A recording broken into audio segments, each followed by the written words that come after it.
Hello বন্ধুরা, আজ আমি চিংড়ি শুটকি দিয়ে লতি পাতুরি বানাবো। চিংড়ি শুটকি দিয়ে দেখো, আর এদিকে মাছ মাছ চচ্চড়ি বানাবো। এই তো লতি লতি দিয়ে পাতুরি বানাবো চিংড়ি শুটকি দিয়ে। তোমরা খাও লতি?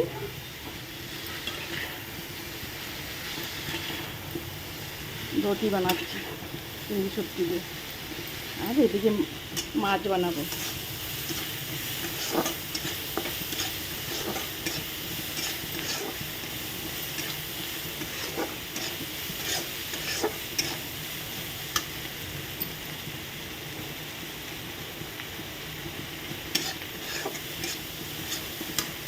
তো মাছ মাছ বানাবো, আর এদিকে লতি।